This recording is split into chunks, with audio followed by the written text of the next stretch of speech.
selama berapa ya, mungkin 10 tahun, 15 tahun terakhir ini kan ada ungkapan-ungkapan yang penak zamanku ya. Memang saya pertanyakan lagi, saya tanyakan kepada masyarakat benar apa enggak, ternyata memang benar. Ada faktor-faktor ini yang sudah menunjukkan gejala proses pemerintahan Pak Harto akan kelihatan gejala otoriter. Kalau bilang otoriter atau semena-mena, ya buat apa ada pemilu setiap 5 tahun? Ruwet. Lembaga survei Saiful Mujani Research and Consulting atau SMRC menunjukkan tingkat demokrasi di era pemerintahan Jokowi dan SBY lebih baik dari pemerintahan Soeharto. Dalam hasil riset SMRC, mayoritas publik menilai bahwa pemerintahan Soeharto bersifat diktator, sementara pemerintahan SBY dan Jokowi dinilai pemerintahan yang demokratis. Memang itu pemerintahan otoriter, Anda mau menyebutkannya itu demokrasi. Jelas itu bukan pemerintahan demokrasi. Otoriter itu adalah pemerintahan yang tidak demokratis. Dalam skala 1 sampai 10, Soeharto mendapat skor 4,79, SBY mendapat skor 7,15, sementara Jokowi mendapat skor 7,37. Pemilu yang terbanyak selama Orde Baru juga kan. Itu nggak ada orang yang dipaksakan untuk memilih. Kemudian SMRC juga meneliti tren demokrasi Soeharto, SBY, dan Jokowi. Hasilnya 56% responden menilai Soeharto diktator, 33% menilai Soeharto demokratis, 11% responden lainnya menyatakan tidak tahu. Mereka rindu gitu Pak Harto untuk disebarkan, untuk di-share ke teman-temannya atau keluarganya yang lainnya. Yang notabene fraksi ABRI plus fraksi Golkar itu berdua menguasai sekitar 80% dari suara di DPR. Jadi praktis kalau pemerintah dalam hal ini golongan karya menghendaki sesuatu dengan gampang. Nawacita iya, tapi kapan menjadi negara maju kita? Terus jangankan itu, tanyakan 5.000 triliun utang negara ini kapan baliknya? Kapan akan lunas? Rasio utang terhadap produk domestik bruto merupakan proporsi utang terhadap total aset yang dimiliki negara. Undang-Undang Nomor 17 Tahun 2013 telah mengamanatkan rasio utang diperbolehkan hingga menyentuh 60% dari PDB. Lantas seperti apa rasio utang masing-masing pemerintah? Isu utang saya di lantai utangnya sudah 2.700 triliun. Ya saya ngomong apa adanya. Bunganya setiap tahun 250 triliun. Kalau 4 tahun udah tambah 1.000. Ngerti enggak ini? Supaya ngerti. Jangan dipikir saya utang segede itu. Enak aja. Yang ada kalau pemerintah lagi pun akan menambah lagi utang itu. Coba kita buktikan nanti. Oh boleh. Kalau seperti itu dengan saya boleh. Tapi ingat, diterbitkannya surat perintah 11 Maret tahun 1966, 51 tahun yang lalu adalah merupakan tonggak sejarah dimulainya pemerintahan Orde Baru di bawah kepemimpinan Bapak Soeharto.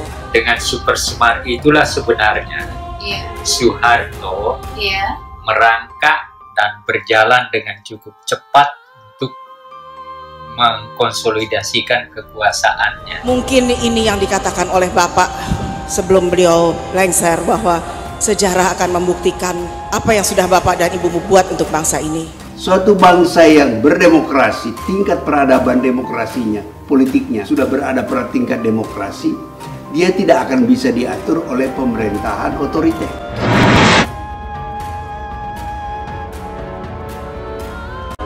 Bapak sedih kalau lihat keadaan kita seperti ini.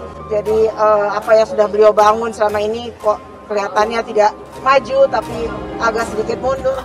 Putri Presiden kedua Republik Indonesia, Soeharto, Siti Hediati Haryadi atau Titik Soeharto, menilai apabila masih hidup, ayahnya akan sedih apabila melihat keadaan bangsa Indonesia yang disebutnya mengalami sedikit kemunduran pada saat ini. Hal itu ia sampaikan usai acara peringatan Hari Ulang Tahun Soeharto yang ke-100 yang digelar di Masjid Atin, Kompleks Taman Mini Indonesia Indah, Jakarta, Selasa, 8 Juni 2021. 20 tahun reformasi berjalan tidak membuat negara ini menjadi lebih baik. Kita sering mendengar orang mengatakan enak zaman Pak Harto. ya ngomong aja. Terlepas dari itu, politikus partai berkarya itu berharap agar masyarakat bisa meneladani berbagai kiprah dan kontribusi yang sudah disumbangkan Soeharto dan istrinya, mendiang Tin Soeharto bagi Indonesia. Tidak ada lagi demokrasi Pancasila yang didengung-dengungkan oleh Pak Harto. Begitu banyak keberhasilan yang dicapai oleh Orde Baru yang dapat dinikmati oleh rakyat Indonesia.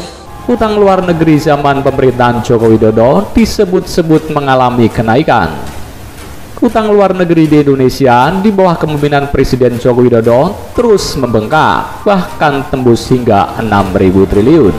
Dan tentunya kita utang-utang yang sampai sekarang hampir 340 miliar dolar atau kurang lebih 4.700 triliun, itu pun menjadi masalah buat bangsa negara ini ke depannya. Karena pemerintahan sekarang pun kalau ditanya kapan kembalinya, tentunya tidak tahu.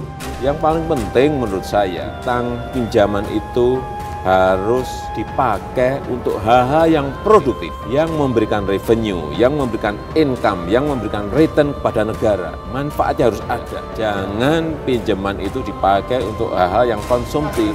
Terbukti selama 20 tahun reformasi ini nggak ada putusan hukum yang menyatakan Pak Harto korupsi. Namun bantuan IMF tak juga bisa memperbaiki keadaan. Harga bahan kebutuhan pokok terus melonjak sehingga menimbulkan keresahan sosial yang luar biasa. Rakyat mulai menyalahkan pemerintah yang korup sebagai biang keladi. Sebelum beliau lengser bahwa sejarah akan membuktikan apa yang sudah Bapak dan Ibu buat untuk bangsa ini. Menurutnya, sepanjang hidup Soeharto selalu berjuang untuk bangsa Indonesia dari jerat kemiskinan. Ia juga meminta masyarakat untuk senantiasa mendoakan mendiang Soeharto dan tim Soeharto. Setahu saya, Pak Harto sepanjang hidupnya berjuang untuk bangsa ini agar terlepas dari kemiskinan dan kebodohan, kata dia. Pak Harto juga bisa minta ke Yang Maha Kuasa di sana supaya bisa menolong bangsa ini terlepas dari masalah-masalah yang ada yang kita hadapi sekarang ini. Krisis ini membuat pertumbuhan ekonomi Indonesia menjadi 0%. Utang luar negeri per Maret 1998 mencapai 137 miliar dolar Amerika Serikat, sementara cadangan devisa tinggal sekitar 12 miliar dolar. Pemerintah Orde Baru pun terpaksa meminta bantuan IMF dengan menandatangani Letter of Intent pada 15 Januari 1998 di kediaman Soeharto. Dan itu ada urusan daripada pemerintahan berikutnya. Ruwet.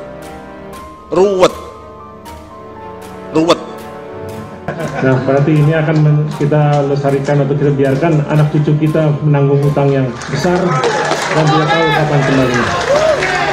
Isu utang saya di lantai itu utangnya sudah 2.700 triliun. Ya, saya ngomong apa adanya. Bunganya setiap tahun 250 triliun. Kalau 4 tahun udah tambah 1.000. Ngerti enggak ini? Supaya ngerti. Jangan dipikir saya utang segede itu, enak aja. Berdasarkan data dari Bank Indonesia, utang luar negeri Indonesia mencapai 408,6 miliar US dollar atau setara dengan 6.026,5 triliun. 20 tahun reformasi berjalan tidak membuat negara ini menjadi lebih baik. Kesenjangan antara si miskin dan si kaya makin jauh. Suatu bangsa yang berdemokrasi, tingkat peradaban demokrasinya, politiknya sudah berada pada tingkat demokrasi, dia tidak akan bisa diatur oleh pemerintahan otoriter. Pada kuartal kedua 2020, jumlah utang meningkat 5% secara tahunan dari 391,8 miliar dolar Amerika pada kuartal kedua 2020. Begitu banyak keberhasilan yang dicapai oleh Orde Baru yang dapat dinikmati oleh rakyat Indonesia. Aman, gampang cari makan, dan gampang cari kerja. Namun bantuan IMF tak juga bisa memperbaiki keadaan. Harga bahan kebutuhan pokok terus melonjak sehingga menimbulkan keresahan sosial yang luar biasa. Rakyat mulai menyalahkan pemerintah yang korup sebagai biang keladi. Selama lebih dari 32 tahun beliau memberikan dharma baktinya, mencurahkan tenaga dan pikirannya untuk membangun negeri, bangsa, dan rakyat yang sangat beliau cintai. Saya tunggu 5 tahun bangun satu aja enggak, ya ngomong aja. Bapak sedih kalau lihat keadaan kita seperti ini. Jadi apa yang sudah beliau bangun selama ini kok kelihatannya tidak maju tapi agak sedikit mundur. Namun pemerhati politik dan ekonomi Rustam Ibrahim justru menyebut Presiden Soeharto sebagai bapak utang luar negeri. Hal ini karena Presiden Soeharto sudah berutang sejak 1967 hingga lengser dari jabatan presiden, sehingga utang-utang yang ada saat ini sifatnya warisan dan bahkan meneruskan. 20 tahun reformasi berjalan tidak membuat negara ini menjadi lebih baik. Kita sering mendengar orang mengatakan enak zaman Pak Harto. Kalau mau jujur bernarasi, sebetulnya bapak utang luar negeri Indonesia adalah Presiden Soeharto. Untuk pembangunan beliau berutang sejak 1967 dan menambah utang setiap tahun sampai lengser pada 1998. Begitu banyak keberhasilan yang dicapai oleh Orde Baru yang dapat dinikmati oleh rakyat Indonesia. Tidak ada lagi demokrasi Pancasila yang didengung-dengungkan oleh Pak Harto. Presiden-presiden berikutnya hanya meneruskan menambah utang sambil membayar cicilan dan bunga utang. Cuitnya Kamis 27 Agustus 2020.